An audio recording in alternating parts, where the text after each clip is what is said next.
혹시 여러분도 힘든 일을 겪을 때마다 이렇게 생각해 본 적 있나요? 도대체 왜 나한테만 이런 일이 생기는 걸까? 왜 난 이렇게 예민하게 반응하는 걸까?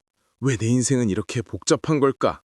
그런데 미국 최고의 토크쇼 진행자 오프라 윈프리가 완전히 다른 질문을 던집니다.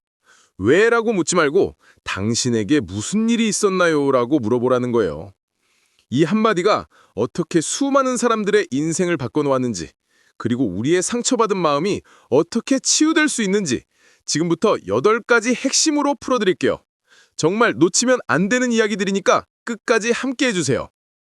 오프라 윙프리와 뇌과학자 브루스 페리 박사가 함께 쓴 이 책의 핵심은 바로 하나의 질문에서 시작됩니다. 우리가 누군가의 이상한 행동이나 문제를 마주했을 때 보통 어떻게 반응하나요? 왜 저래? 도대체 왜 저런 식으로 행동하는 거야? 이런 식으로 판단부터 하죠. 하지만 오프라는 수십 년간 수많은 사람들을 인터뷰하면서 깨달았습니다. 왜라는 질문은 상대방을 방어적으로 만들고 벽을 쌓게 한다는 것을요. 대신 당신에게 무슨 일이 있었나요? 라고 묻는 순간 완전히 다른 대화가 시작된다는 걸 발견했어요. 실제로 오프라 자신도 어린 시절 성폭행과 학대를 당했던 경험이 있어요. 그때 주변 사람들은 왜 그런 일을 당했는지, 왜 말하지 않았는지만 물었죠. 하지만 정작 필요했던 건 무슨 일이 있었는지 들어주는 사람이었다는 거예요. 이 질문의 차이가 뭔지 아세요? 왜라는 질문은 그 사람을 문제의 원인으로 보는 거예요. 반면 무슨 일이 있었나요는 그 사람이 겪은 상황에 관심을 갖는 거죠. 이건 단순한 말장난이 아니에요. 뇌과학적으로도 완전히 다른 반응을 일으킨답니다. 브루스 페리 박사의 연구에 따르면 왜라는 질문을 받을 때 우리 뇌의 위협감지 시스템이 활성화되어, 하지만 무슨 일이 있었나요? 라고 물으면 뇌의 연결과 공감 시스템이 작동하기 시작합니다. 완전히 반대 방향이죠. 생각해보세요. 여러분 주변에도 이상하게 예민하게 반응하거나 갑자기 화를 내는 사람이 있을 거예요. 그럴 때 왜 저래? 라고 생각하는 대신 저 사람에게 무슨 일이 있었을까? 라고 생각해보는 거예요. 그러면 완전히 다른 이해가 시작됩니다. 오프라는 이렇게 말해요. 모든 행동에는 이유가 있다고. 겉으로 보기에 이상해 보이는 행동도 그 사람이 겪은 경험의 맥락에서 보면 충분히 이해할 수 있는 반응이라는 거죠. 이게 바로 치유의 첫걸음이에요. 실제로 이 책에 나오는 한 사례를 보면 교실에서 계속 문제를 일으키는 아이가 있었어요. 선생님들은 왜 저렇게 말을 안 듣는지 고민만 했죠. 하지만 상담사가 그 아이에게 무슨 일이 있었는지 물어보니 집에서 아빠의 폭력을 목격하고 있었던 거예요. 그 공포와 불안이 학교에서 공격적인 행동으로 나타난 거였죠. 이처럼 질문 하나를 바꾸는 것만으로도 우리는 상대방을 이해할 수 있게 되고 진정한 해결책을 찾을 수 있게 됩니다. 여러분도 오늘부터 누군가의 행동이 이상하다고 느껴질 때 왜? 라고 묻지 말고 무슨 일이 있었을까? 라고 생각해 보세요. 그 순간부터 여러분의 인간관계가 달라질 거예요. 여기서 정말 놀라운 사실 하나를 알려드릴게요. 우리가 태어나서 처음 몇 년 동안 겪는 경험이 실제로 우리 뇌의 구조를 바꾼다는 거예요. 이건 그냥 심리적인 영향이 아니라 물리적으로 뇌의 회로가 달라진다는 얘기입니다. 브루스 페리 박사는 수십 년간 아동 트라우마를 연구하면서 이런 사실을 발견했어요. 어린 시절에 안전하고 사랑받는 환경에서 자란 아이들의 뇌와 스트레스나 위험에 노출된 아이들의 뇌가 실제로 다르게 발달한다는 거죠. 구체적으로 설명해 드릴게요. 우리 뇌는 아래쪽부터 위쪽으로 발달해요.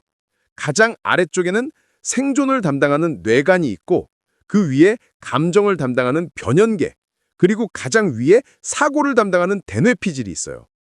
만약 아이가 계속 위험하고 스트레스가 많은 환경에 있다면 어떻게 될까요? 뇌간과 변연계는 과도하게 발달하게 돼요. 생존 모드가 계속 켜져 있는 거죠. 반면 대뇌피질은 제대로 발달하지 못해요. 생각하고 판단하는 능력보다 위험을 감지하고 반응하는 능력이 우선시되는 거죠. 이렇게 자란 아이는 성인이 되어서도 작은 자극에도 과도하게 반응하게 돼요. 실제 위험이 없는 상황에서도 뇌가 위험하다고 판단하는 거예요. 예를 들어 누군가 목소리만 조금 높여도 공격받는다고 느끼거나 작은 변화에도 극도로 불안해하는 거죠. 하지만 여기서 희망적인 소식이 있어요. 뇌는 평생에 걸쳐 변화할 수 있다는 거예요. 이걸 신경가소성이라고 하는데 나이가 들어서도 새로운 경험을 통해 뇌의 회로를 바꿀 수 있다는 뜻이에요. 페리 박사가 치료한 한 사례를 보면 6살 때부터 심각한 학대를 당한 아이가 있었어요. 이 아이는 처음엔 누군가 다가오기만 해도 움츠러들고 공격적으로 반응했어요. 하지만 꾸준한 치료와 안전한 환경을 통해 점차 변화하기 시작했죠. 치료의 핵심은 뇌의 발달 순서를 거꾸로 따라가는 거였어요. 먼저 안정감을 느낄 수 있도록 뇌관을 안정시키고 그 다음에 건강한 감정 조절을 배우도록 변연계를 도왔어요. 마지막으로 논리적 사고를 담당하는 대뇌피질이 제 기능을 할 수 있게 했죠. 이 과정에서 가장 중요한 건 관계였어요. 뇌는 관계 속에서 치유된다는 거예요. 혼자서는 할 수 없고 반드시 다른 사람과의 안전하고 따뜻한 연결이 필요해요. 여러분도 생각해보세요. 어린 시절 겪은 경험들이 지금의 여러분 성격에 어떤 영향을 줬는지요? 왜 특정 상황에서 유독 불안해하는지, 왜 어떤 사람들과는 쉽게 친해지지 못하는지 말이에요. 하지만 이건 자신을 탓하라는 얘기가 아니에요. 오히려 이해하라는 거죠. 지금의 여러분 반응 패턴이 어디서 왔는지 알게 되면 그걸 바꿀 수도 있게 되거든요. 뇌는 언제든 새로운 경험을 통해 다시 배울 수 있으니까요. 가장 중요한 건 지금부터라도 자신에게 안전하고 따뜻한 경험을 주는 거예요. 좋은 사람들과 관계를 맺고 스트레스를 줄이고 자신을 돌보는 시간을 갖는 거죠. 그러면 여러분의 뇌도 조금씩 변화하기 시작할 거예요. 트라우마라고 하면 보통 전쟁이나 큰 사고 같은 극단적인 상황만 떠올리시죠? 하지만 실제로는 훨씬 일상적이고 미묘한 형태로 우리 삶에 영향을 미치고 있어요. 오프라와 페리 박사는 이런 보이지 않는 상처들이 어떻게 우리 행동을 지배하는지 생생하게 보여줍니다. 페리 박사가 상담한 한 여성의 이야기를 들려드릴게요. 이 여성은 겉보기에는 성공한 직장인이었어요. 하지만 매번 상사와 면담을 할 때마다 심장이 미친 듯이 뛰고 손에 땀이 나고 제대로 말을 할 수가 없었어요. 자기 자신도 왜 그러는지 이해할 수 없었죠. 상담을 통해 알게 된 건 어린 시절 아버지가 화를 낼 때의 기억이었어요. 아버지는 직접적으로 때리지는 않았지만 화가 나면 목소리가 커지고 위협적인 분위기를 만들었어요. 그 어린 아이에게는 그게 생존의 위협으로 느껴진 거죠. 놀라운 건 그 기억이 의식적으로는 거의 남아있지 않았다는 거예요. 하지만 몸은 기억하고 있었어요. 권위자 앞에 서기만 하면 그때의 공포가 되살아나는 거였죠. 이게 바로 트라우마가 작동하는 방식이에요. 트라우마는 우리가 생각하는 것보다 훨씬 광범위해요. 부모의 이혼, 이사, 전학, 친구들의 따돌림, 심지어 의료진의 무심한 말 한마디도 아이에게는 트라우마가 될 수 있어요. 중요한 건 사건의 크기가 아니라 그 사람이 얼마나 무력하고 고립감을 느꼈느냐는 거예요. 더욱 복잡한 건 트라우마가 세대를 거쳐 전달된다는 점이에요. 할머니가 전쟁을 겪으면서 생긴 불안과 공포가 어머니에게 그리고 자녀에게까지 영향을 미치는 거예요. 직접 전쟁을 겪지 않았는데도 말이죠. 이런 걸 후성유전학이라고 하는데 트라우마가 유전자의 발령을 바꿔서 다음 세대에 전달될 수 있다는 거예요. 그래서 때로는 이유 없이 불안하거나 우울한 감정이 드는 것도 조상들의 경험과 연결되어 있을 수 있어요. 하지만 절망하지 마세요. 트라우마가 전달되는 것처럼 치유도 전달될 수 있거든요. 한 사람이 자신의 상처를 치유하면 그 영향은 자녀와 후손들에게도 긍정적으로 미치게 돼요. 페리 박사는 트라우마의 치유에는 3단계가 있다고 말해요. 첫 번째는 조절하기예요. 과도한 감정 반응을 조절할 수 있게 되는 거죠. 두 번째는 연결하기예요. 안전한 사람들과 관계를 맺는 거예요. 마지막은 성찰하기예요. 자신에게 무슨 일이 있었는지 이해하게 되는 거죠. 중요한 건 이 순서를 지켜야 한다는 거예요. 아직 감정 조절이 안 되는 상태에서 무리하게 과거를 파헤치면 오히려 더 상처받을 수 있어요. 먼저 지금 이 순간 안전하다는 걸 느낄 수 있어야 해요. 여러분도 혹시 설명할 수 없는 불안이나 두려움을 느낀 적 있나요? 특정 상황에서만 유독 위축되거나 화가 나는 경험이 있으신가요? 그건 여러분의 잘못이 아니에요. 과거의 경험이 지금도 영향을 미치고 있는 거일 수 있어요. 하지만 이제 그 패턴을 알아차렸으니까 바꿀 수 있어요. 먼저 그런 감정이 올라올 때 자신에게 말해주세요. 지금은 안전하다고, 과거가 아닌 현재에 있다고요. 그리고 믿을 수 있는 사람들과 이런 감정들을 나눠보세요. 혼자 견디려고 하지 말고요. 트라우마는 관계 속에서 생겨나지만 치유도 관계 속에서 일어나요. 여러분이 상처받은 만큼 치유받을 수 있는 가능성도 그만큼 크다는 걸 기억해 주세요. 여기서 정말 중요한 진실 하나를 말씀드릴게요. 우리는 혼자서는 치유될 수 없다는 거예요. 상처가 관계 속에서 생겨났듯이 치유도 관계 속에서만 가능해요. 이건 단순한 위로가 아니라 뇌과학적으로 증명된 사실이에요. 브루스 페리 박사의 연구를 보면 인간의 뇌는 다른 사람과의 상호작용을 통해서만 제대로 발달하고 치유될 수 있도록 설계되어 있어요. 특히 우리 뇌의 감정 조절 시스템은 다른 사람의 뇌와 공명하면서 안정화되는 거예요. 간단한 예를 들어볼게요. 아기가 울 때 엄마가 다가가서 부드럽게 달래주면 아기의 스트레스 호르몬이 줄어들고 마음이 진정되죠. 이때 아기의 뇌는 엄마의 차분한 뇌 상태를 학습하는 거예요. 이런 경험이 반복되면서 아기도 스스로 감정을 조절하는 능력을 기르게 되는 거죠. 하지만 만약 돌봄을 받지 못했거나 불안정한 관계 속에서 자랐다면 어떨까요? 그런 사람은 성인이 되어서도 감정 조절이 어려울 수 있어요. 하지만 절망할 필요 없어요. 나이가 들어서도 안정하고 따뜻한 관계를 통해 이런 능력을 기를 수 있거든요. 오프라는 자신의 경험을 털어놓으며 이렇게 말해요. 어린 시절 학대를 받으면서 사람을 믿을 수 없었다고요. 특히 친밀한 관계에서는 더욱 그랬다고 해요. 하지만 몇몇 중요한 사람들과의 만남을 통해 점차 변화할 수 있었다고 해요. 그 중에서도 가장 중요했던 건 자신을 조건 없이 사랑해주는 사람들이었어요. 성과나 성공과 상관없이 있는 그대로의 모습을 받아주는 사람들 말이에요. 이런 경험이 쌓이면서 오프라도 자신을 사랑하는 법을 배울 수 있었다고 해요. 페리 박사는 이런 치유적 관계의 특징을 몇 가지로 정리해요. 첫 번째는 안전함이에요. 판단받거나 공격받을 걱정 없이 자신의 진짜 모습을 보여줄 수 있는 관계죠. 두 번째는 일관성이에요. 오늘은 좋다가 내일은 차갑게 대하는 게 아니라 꾸준히 신뢰할 수 있는 관계요.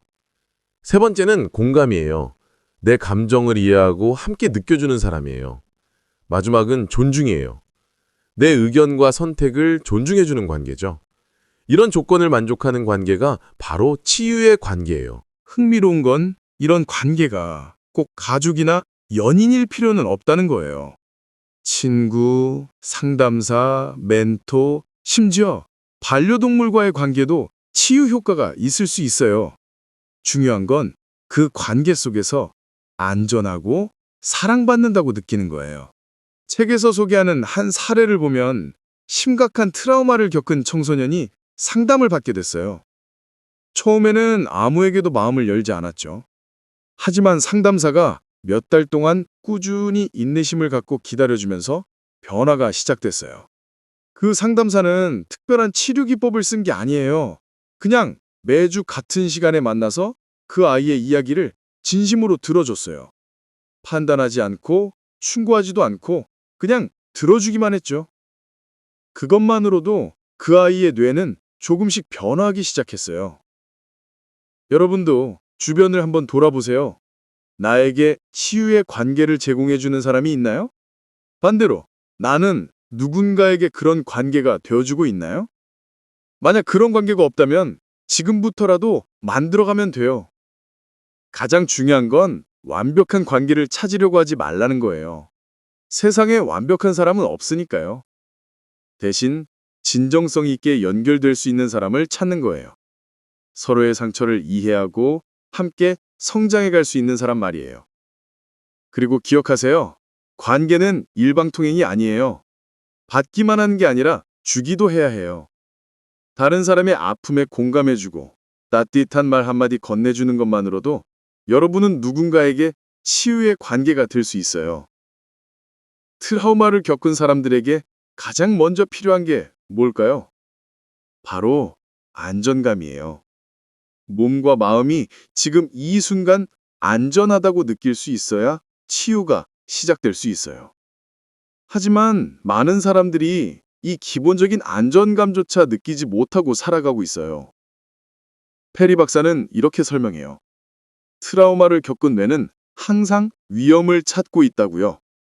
마치 연기감지기가 고장나서 음식 냄새에도 화재 경보가 울리는 것처럼 실제로는 안전한 상황에서도 위험하다고 판단하는 거죠. 예를 들어 어린 시절 가정폭력을 목격한 사람은 성인이 되어서도 누군가 목소리만 높여도 극도의 불안을 느낄 수 있어요. 머리로는 지금 상황이 안전하다는 걸 알지만 몸은 그렇게 느끼지 못하는 거예요.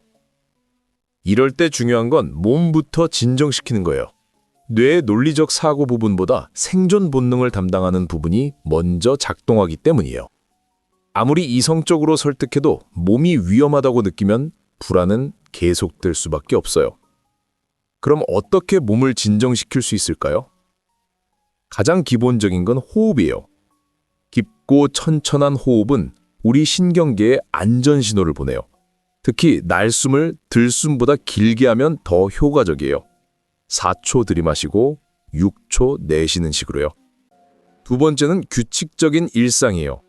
트라우마를 겪은 뇌는 예측 불가능한 상황을 매우 위험하게 인식해요. 반면 일정한 패턴이 있는 생활은 안전감을 줘요. 매일 같은 시간에 일어나고 같은 시간에 식사하고 같은 시간에 자는 것만으로도 도움이 돼요. 세 번째는 물리적으로 안전한 공간 만들기예요. 집안에 오직 나만의 공간을 만드는 거예요. 그곳에서는 아무도 방해하지 않고 내가 완전히 편안함을 느낄 수 있어야 해요.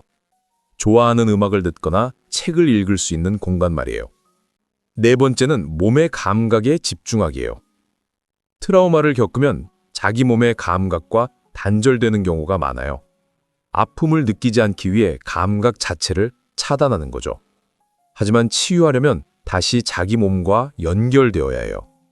간단한 방법으로는 발가락부터 머리끝까지 차례로 긴장을 풀어주는 근육 이완법이 있어요. 또는 따뜻한 물에 목욕하거나 마사지를 받는 것도 좋아요. 중요한 건 몸이 편안함을 느끼는 경험을 쌓는 거예요. 오프라는 자신만의 안전감 회복법을 소개해요. 매일 아침 일어나서 감사 일기를 쓰는 거예요. 어제 있었던 좋은 일 3가지를 적는 거죠. 아주 작은 것도 상관없어요. 맛있는 커피 한 잔, 친구의 따뜻한 문자, 예쁜 꽃 한 송이라도 좋아요. 왜 이런 게 안전감과 연결될까요? 감사하는 마음은 뇌에 긍정적인 신호를 보내요. 위험을 찾는데 익숙한 뇌에게 좋은 것들도 있다는 걸 알려주는 거죠. 이런 작은 연습들이 쌓이면서 뇌는 점차 안전한 세상을 인식하기 시작해요. 또 다른 중요한 요소는 사회적 안전감이에요. 믿을 수 있는 사람들과의 연결감 말이에요. 혼자서는 아무리 노력해도 한계가 있어요. 누군가 나를 지켜줄 거라는 믿음이 있어야 진정한 안전감을 느낄 수 있거든요. 페리 박사가 치료한 한 환자는 어린 시절 성폭행을 당한 후 수십 년간 불면증에 시달렸어요. 밤만 되면 극도의 불안감 때문에 잠들 수 없었거든요. 하지만 치료 과정에서 안전한 관계들을 맺고 점차 자신만의 안전감 회복 루틴을 만들어가면서 변화했어요. 그 사람이 만든 루틴은 이런 거였어요. 잠자기 전에 집안의 모든 문과 창문을 확인하고 따뜻한 차를 마시면서 좋았던 기억들을 떠올리는 거예요. 그리고 침실에는 언제든 연락할 수 있는 사람들의 전화번호를 적어둔 종이를 놔뒀어요. 이런 게 소용없어 보일 수도 있지만 트라우마를 겪은 뇌에게는 매우 중요한 신호예요. 내가 안전을 위해 할 수 있는 일들이 있다는 것, 도움을 요청할 수 있는 사람들이 있다는 것을 확인하는 거거든요. 안정감 회복은 하루아침에 되는 게 아니에요. 오랜 시간에 걸쳐 조금씩 쌓아가는 거예요. 때로는 후퇴하기도 하고 다시 불안해지기도 해요. 하지만 포기하지 않고 꾸준히 노력하면 분명히 변화를 느낄 수 있을 거예요. 여러분도 지금 당장 할 수 있는 작은 것부터 시작해보세요. 깊게 호흡하기, 내가 안전하다고 스스로에게 말해주기, 믿을 수 있는 사람에게 안부 묻기, 이런 소소한 것들이 쌓여서 큰 변화를 만들어낼 거예요. 여기서 정말 놀라운 이야기를 하나 들려드릴게요. 똑같이 힘든 상황을 겪어도 어떤 사람은 완전히 무너지고 어떤 사람은 오히려 더 강해져서 일어나요. 이 차이가 어디서 오는 걸까요? 바로 회복 탄력성이에요. 오프라는 수천 명의 사람들을 인터뷰하면서 발견한 놀라운 패턴이 있다고 해요. 가장 큰 고통을 겪은 사람들 중에서도 놀라운 회복력을 보이는 사람들이 있었다는 거예요. 이들에게는 공통점이 있었어요. 첫 번째는 자신의 이야기를 다시 써나가는 능력이었어요. 자신을 피해자로만 보지 않고 생존자이자 극복자로 정의하는 거죠. 같은 경험이라도 어떤 의미를 부여하느냐에 따라 완전히 다른 결과가 나오는 거예요. 예를 들어 어린 시절 가난하게 자란 한 사람이 있어요. 이 사람은 두 가지 선택을 할 수 있어요. 나는 불행한 환경 때문에 망가진 사람이라고 생각하거나 나는 어려움을 이겨낸 강한 사람이라고 생각하는 거죠. 페리 박사의 연구에 따르면 후자의 관점을 가진 사람들이 실제로 뇌 구조도 더 건강하게 발달한다고 해요. 같은 기억이라도 그것을 성장의 경험으로 재해석하면 뇌의 학습과 적응 능력이 활성화되는 거예요. 두 번째 공통점은 의미 찾기였어요. 자신이 겪은 고통이 완전히 무의미한 게 아니라 누군가를 도울 수 있는 자원이 될 수 있다고 보는 거예요. 오프라 자신도 어린 시절의 학대 경험이 나중에 같은 아픔을 겪는 사람들을 이해하고 도울 수 있는 힘이 됐다고 말해요. 실제로 책에 나오는 한 여성은 10대 때 성폭행을 당한 후 수년간 우울증과 불안에 시달렸어요. 하지만 치료를 받으면서 점차 회복됐고 나중에는 같은 피해를 당한 청소년들을 돕는 상담사가 됐어요. 자신의 상처가 다른 사람의 치유에 도움이 되는 걸 보면서 완전히 다른 관점을 갖게 된 거죠. 세 번째는 연결의 힘이었어요. 회복 탄력성이 강한 사람들은 혼자 견디려고 하지 않았어요. 대신 자신과 비슷한 경험을 한 사람들, 자신을 이해해 줄 수 있는 사람들과 적극적으로 연결됐어요. 이런 연결은 두 가지 효과가 있어요. 첫째는 내가 혼자가 아니라는 걸 깨닫게 해줘요. 나만 이런 고통을 겪는 게 아니라는 안도감 말이에요. 둘째는 다른 사람들이 어떻게 극복했는지 배울 수 있게 해줘요. 살아있는 희망의 모델을 보는 거죠. 네 번째는 작은 선택들의 힘이었어요.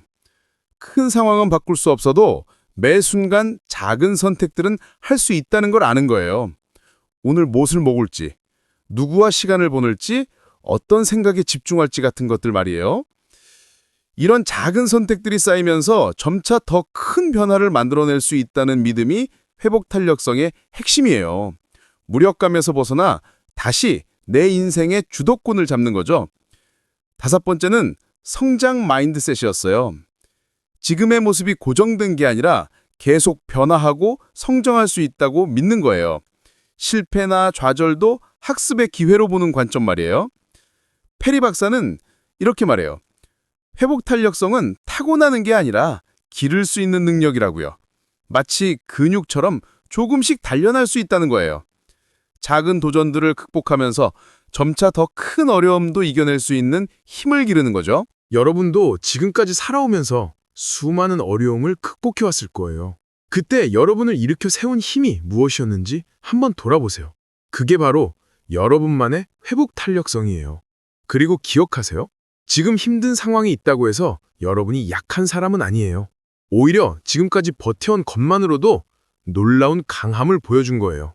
그 힘을 믿고 조금씩 더 키워나가면 돼요.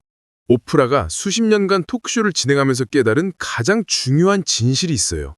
사람들이 정말로 원하는 건 조언이나 해결책이 아니라 자신의 이야기를 진심으로 들어주는 사람이라는 거예요. 이게 바로 공감의 치유력이에요. 실제로 오프라의 쇼에서 가장 기억에 남는 순간들은 오프라가 무슨 말을 했을 때가 아니라 게스트의 이야기를 깊이 들어줄 때였어요. 그 순간 게스트들의 표정이 완전히 달라지는 걸 볼 수 있었거든요. 페리 박사는 이를 신경과학적으로 설명해요. 누군가 우리 이야기를 진심으로 들어주면 우리 뇌에서는 옥시토신이라는 호르몬이 분비돼요. 이 호르몬은 스트레스를 줄이고 유대감을 형성하며 심지어 상처 치유까지 촉진한다고 해요. 하지만 여기서 중요한 건 진짜 공감과 가짜 공감을 구별하는 거예요. 많은 사람들이 공감한다고 생각하지만 실제로는 판단하거나 조언하려고 해요. 그건 공감이 아니라 문제 해결 모드예요. 진짜 공감은 어떤 걸까요? 상대방의 감정을 있는 그대로 느끼고 인정해주는 거예요. 슬프면 슬프다고, 화나면 화났다고, 무서우면 무섭다고 말해도 되는 안전한 공간을 만들어주는 거죠. 오프라가 들려주는 인상 깊은 에피소드가 있어요. 한 여성이 쇼에 나와서 남편의 외도로 인한 고통을 털어놨어요. 그때 오프라는 어떤 조언도 하지 않았어요. 대신 이렇게 말했어요. 정말 아프시겠어요. 그 배신감이 얼마나 큰지 느껴져요. 그 한마디에 그 여성은 눈물을 터뜨리며 말했어요. 지금까지 모든 사람이 빨리 잊고 앞으로 나아가라고만 했는데 처음으로 내 아픔을 인정해주는 사람을 만났다고요. 바로 그 순간부터 진정한 치유가 시작된 거예요. 공감에는 몇 가지 핵심 요소가 있어요. 첫 번째는 판단하지 않기예요. 상대방의 감정이나 반응이 옳고 그름을 따지지 않는 거예요. 두 번째는 성급하게 해결하려 하지 않기예요. 아픔을 빨리 없애주려고 하는 대신 그 아픔과 함께 있어주는 거예요. 세 번째는 자신의 경험을 더 씌우지 않기예요. 나도 비슷한 경험이 있다면서 자신의 이야기를 시작하는 순간 공감은 끝나고 경쟁이 시작돼요. 네 번째는 침묵의 힘을 아는 거예요.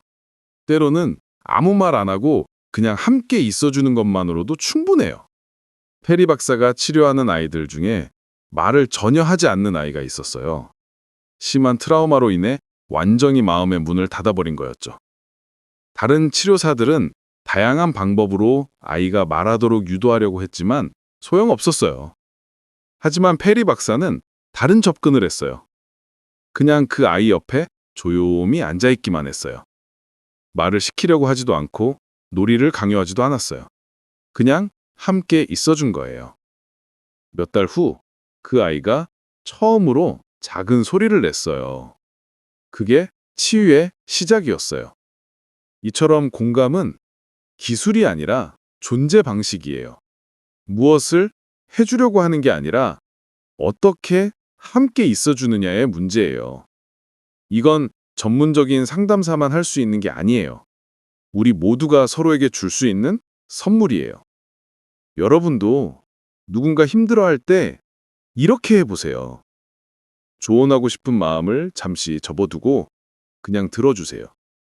그 사람의 감정을 인정해주고 함께 느껴주세요. 그것만으로도 엄청난 치유의 힘이 됩니다.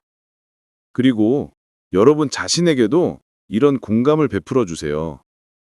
힘들 때 자신을 탓하지 말고, 아, 지금 정말 힘들구나. 이런 감정을 느끼는 게 당연하지. 라고 말해주세요. 자기 자신과의 공감적 관계가 다른 모든 관계의 기초가 되거든요. 공감은 세상을 바꿀 수 있는 가장 강력한 힘 중 하나예요.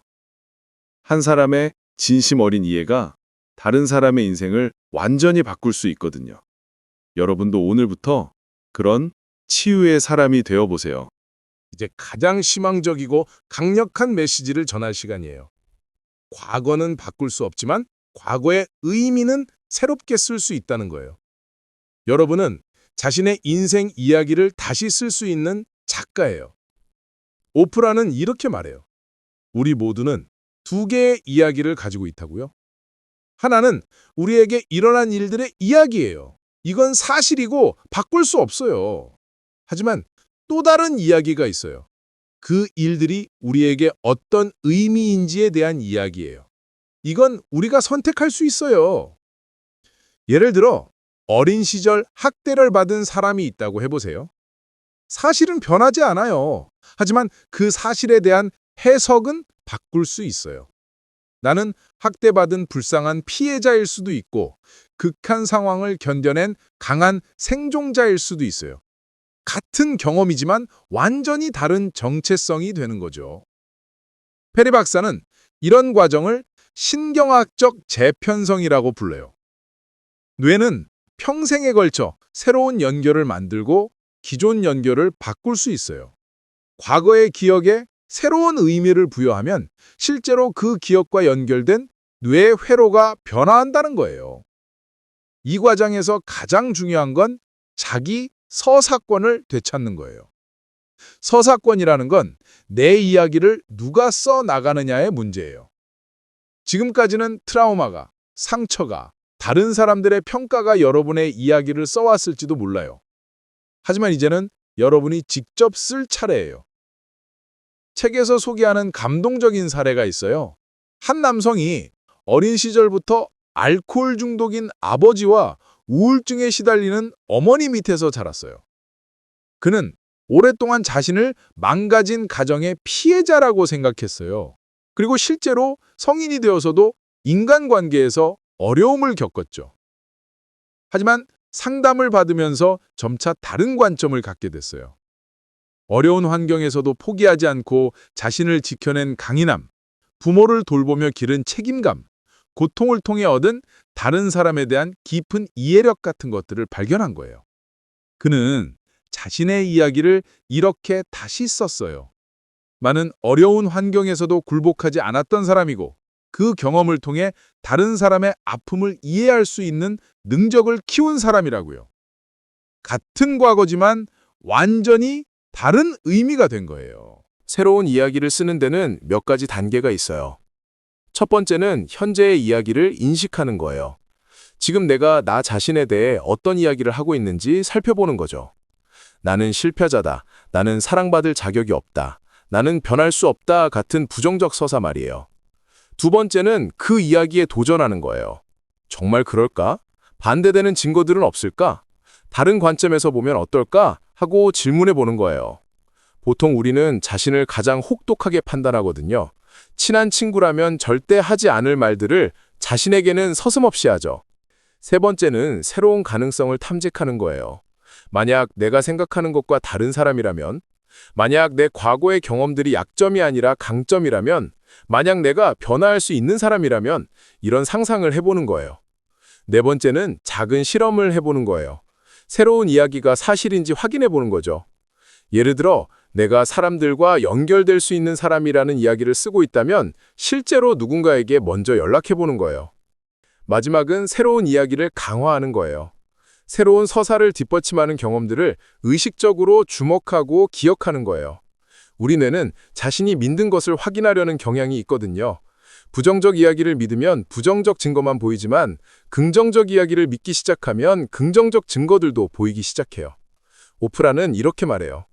여러분은 자신이 생각하는 것보다 훨씬 강하고 지혜롭고 사랑받을 가치가 있는 사람이라고요. 지금까지의 모든 경험이 여러분을 지금의 특별한 사람으로 만들었다고요. 여러분도 오늘부터 새로운 이야기를 써보세요. 과거의 상처가 여러분을 정의하지 않아요. 그 상처를 딛고 일어선 여러분의 용기가, 그 아픔을 통해 얻은 여러분의 지혜가, 그 모든 것을 견뎌낸 여러분의 강인함이 여러분을 정의해요. 지금까지 오프라 윈프리와 브루스 베리 박사의 당신에게 무슨 일이 있었나요를 간략하게 풀어봤어요.